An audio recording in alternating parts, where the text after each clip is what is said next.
Les mini-e-books spirituels de Lumineuse. Les 4 piliers de la clarté des réponses. Chaque jour devient une occasion de se rapprocher de la beauté et de la magnificence de l'existence. Définir la clarté des réponses. Le plus petit. C'est lorsque nous nous faisons le plus petit et le plus humble que nous pouvons ouvrir la porte intérieure. Il existe un passage d'Alice au pays des merveilles où la jeune fille boit une potion et rétrécit. C'est ainsi qu'elle passe par la porte qui l'amène à un jardin merveilleux. Cette analogie nous enseigne que c'est dans le fait de ne pas se croire important, de ne pas se prendre trop au sérieux, que nous laissons la place nécessaire au divin pour s'exprimer et nous guider. En se faisant tout petit par rapport à nos parents célestes et à leur intelligence cosmique, nous adoptons une posture d'enfant de la lumière. Plus nous nous faisons petits, plus nous sommes réceptifs. À l'inverse, plus nous nous croyons grands et importants, plus nous perdons cette capacité d'écoute. Il y a des personnes qui sont présentes sur des plateaux médiatiques, qui se montrent, qui prétendent savoir, qui énoncent des vérités. Mais certaines finissent par répéter les mêmes choses sans plus véritablement les vivre. Elles ont fini par les réciter par cœur et les répètent, adoptant une posture qui attire l'attention et leur accorde de l'importance. Pourtant, il est nécessaire de se sentir tout petit, humble, de renoncer à ce besoin de paraître ou d'être important. Aujourd'hui, on voit de plus en plus de gens cherchant à reprendre leur pouvoir ou leur souveraineté. Cependant, ils oublient que le seul véritable pouvoir est celui de la source qui les anime depuis l'éternel, celle qui alloue la vie, l'inspiration, l'intelligence et la créativité dont ils font preuve. Il ne s'agit donc pas d'apprendre à se valoriser soi-même, mais pourquoi chercher ça? La source en chacun nous aime sans condition. Elle nous aime tout entier, sans que nous ayons besoin de nous mettre en avant ou de nous attribuer une valeur spécifique. Il est tragique de penser que notre valeur puisse se mesurer à un prix. En se faisant tout petit, nous commençons à percevoir la grandeur de Dieu.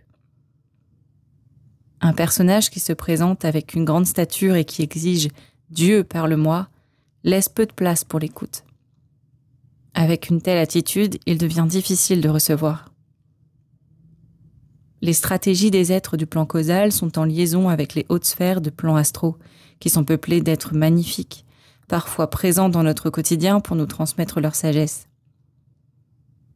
L'histoire du roi Saül, premier monarque d'Israël, illustre tragiquement ce thème du détournement du divin au profit de l'ambition personnelle. Choisi par Dieu pour gouverner son peuple, Saül commence son règne avec humilité et dévotion. Cependant, au fil du temps, sa quête de pouvoir et de reconnaissance le conduit à désobéir au commandement divin.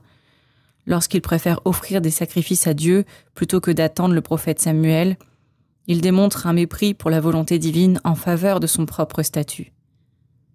Cette insubordination entraîne une perte de la faveur divine, et Dieu choisit finalement David pour le remplacer. Ainsi, la chute de Saül devient une mise en garde contre les dangers de l'ambition aveugle qui peut éloigner un individu de sa vocation spirituelle et des principes sacrés menant à sa propre destruction. Les hautes instances, conscientes de cette transformation, ne peuvent continuer à nourrir une âme détournée, car elles savent qu'elles utiliseraient ces ressources à des fins personnelles, cherchant l'intérêt plutôt que la vérité. De même que cela contribuerait à alourdir son karma, les autres instances ne provoquent pas de tentation. Il est essentiel d'être humble et conscient de ses limites.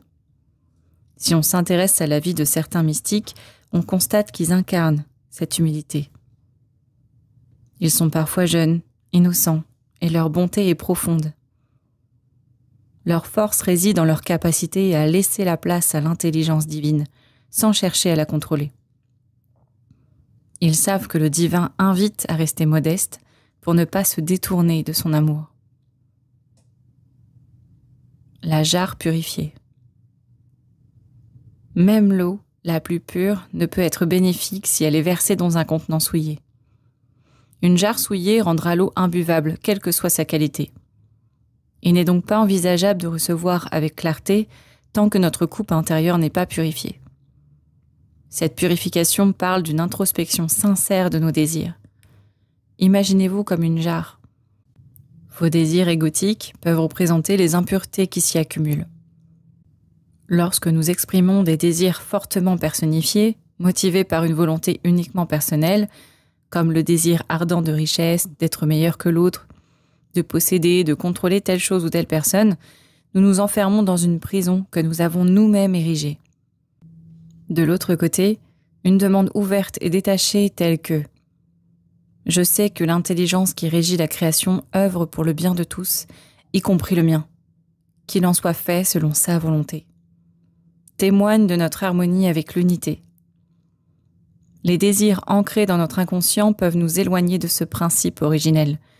La sagesse traditionnelle enseigne qu'il est parfois nécessaire de « tuer le désir » entre guillemets, non pas en renonçant à toute aspiration, mais en se libérant des désirs personnifiés, car ce sont ces derniers qui nous entravent en se subordonnant à la volonté divine.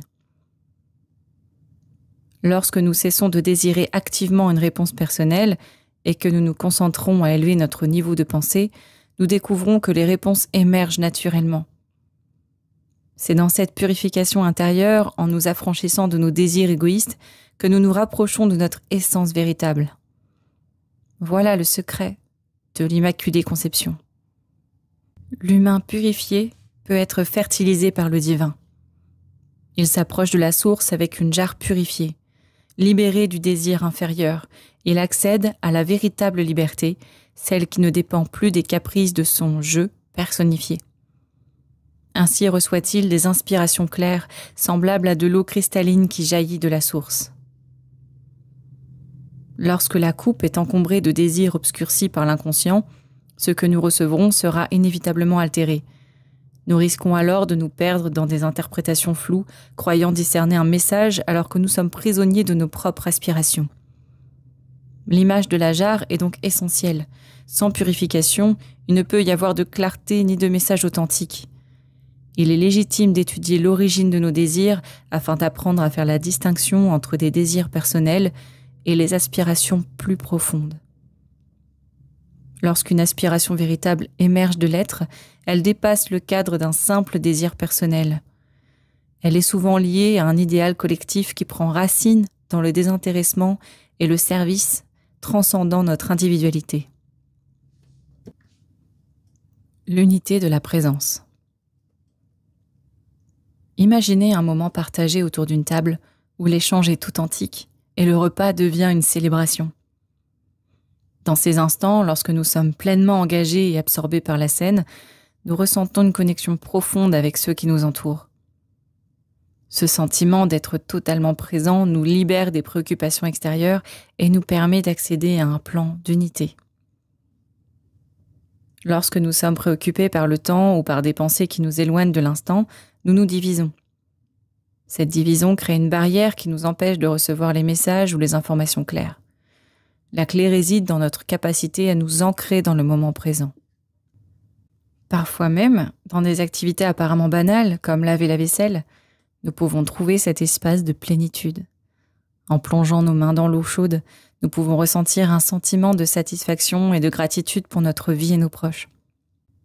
C'est dans ces moments que nous nous ouvrons à une dimension plus vaste de notre existence. Lorsque nous nous libérons des préoccupations, nous devenons des antennes réceptives. Nous sommes capables de capter des informations qui circulent autour de nous, nous reliant à une source d'énergie universelle. C'est un état de grâce, où la gratitude pour l'instant présent nous permet de nous sentir complets. Ce sentiment de complétude est essentiel pour recevoir des inspirations éclairées et subtiles. Il est donc important de se rappeler que si nous nous sentons bloqués dans nos questionnements, il est probable que nous soyons enfermés dans notre monde de préoccupations. Pour pouvoir avancer, nous devons d'abord nous libérer de cette division. L'unité ne peut pas s'installer si nous sommes fragmentés. En nous recentrant, nous pouvons retrouver cette complétude qui nous permet de recevoir et de comprendre les messages qui nous sont destinés. Prenons un moment pour réfléchir à cette analogie de la jarre. Si la jarre est brisée, même si nous tentons de la remplir, l'eau ne pourra jamais y rester. De la même manière, si nous sommes divisés, nous ne pouvons pas contenir la plénitude de nos expériences ou de notre alliance au tout. La qualité de notre présence dans l'unité du moment doit être totale pour que l'énergie puisse circuler librement. Ainsi, Engageons-nous à cultiver notre présence dans l'instant, à accueillir la plénitude de chaque moment et à nous libérer des préoccupations qui nous divisent intérieurement. C'est dans cette voie que nous pourrons véritablement expérimenter l'unité et la richesse des informations que l'Éternel nous déverse à travers son amour divin. La vérité des croyances. Soyez attentifs à ce qui suit, car pour avancer sur le chemin de la connaissance, il est impératif de laisser de côté nos certitudes préétablies. Nous avons tous tendance à nous accrocher à des idées que nous tenons pour vraies, souvent issues de lectures ou de conseils d'autrui. Par exemple, si quelqu'un pense que son archange est Uriel, simplement parce qu'il l'a lu quelque part, il s'agit d'une croyance personnelle, non d'une vérité absolue. Cette croyance peut conduire à une interprétation biaisée de la réalité. Si cette personne se concentre uniquement sur sa conviction concernant Uriel, elle risque de passer à côté des vérités plus profondes que la vie pourrait lui révéler. Les messages et les signes de l'univers, qui sont en réalité des guides pour son évolution, seront teintés par ses croyances.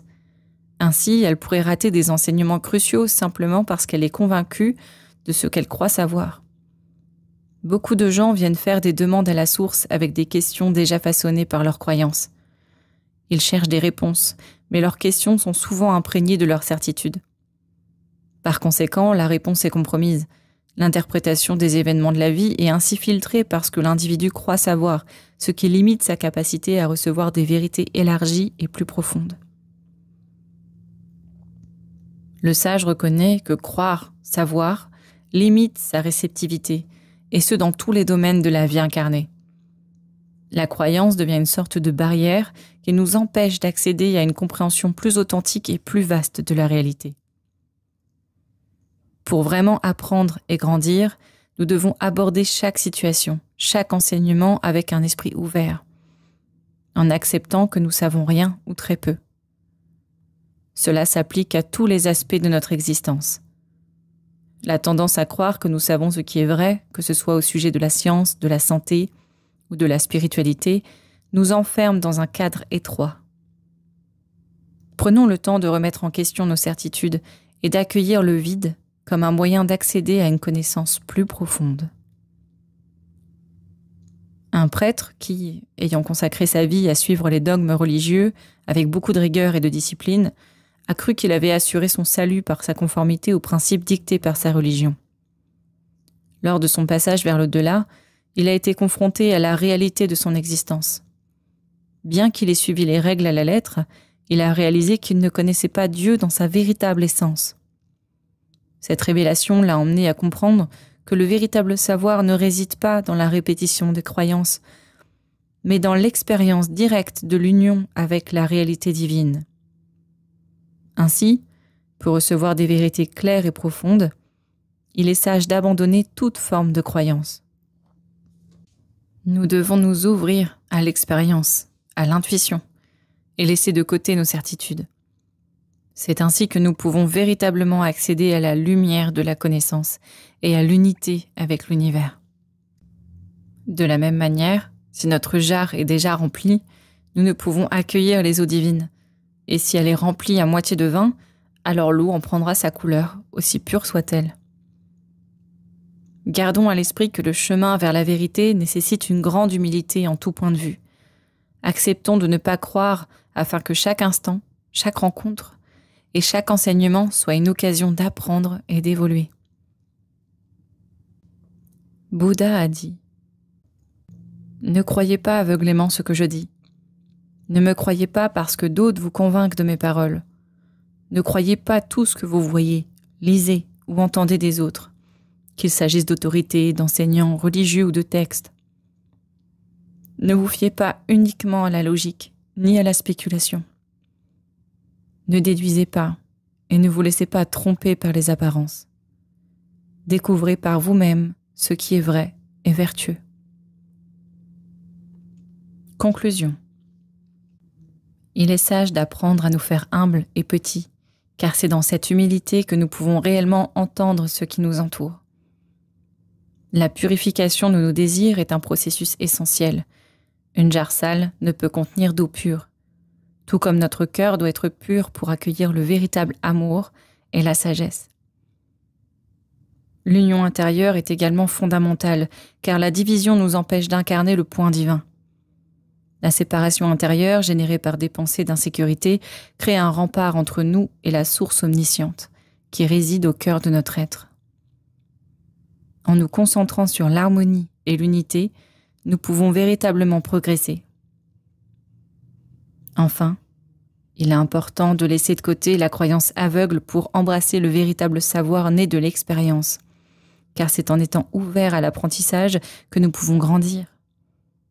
Ce chemin, bien que parfois difficile, nous illumine progressivement de l'intérieur et nous libère de nos poids et de nos limitations. En nous engageant sur cette voie, nous célébrons chaque pas accompli ensemble, et chaque jour devient une occasion de se rapprocher de la beauté et de la magnificence de l'existence. E-book de Lulumineuse, transmission issue d'un partage en direct datant de 10 mars 2025.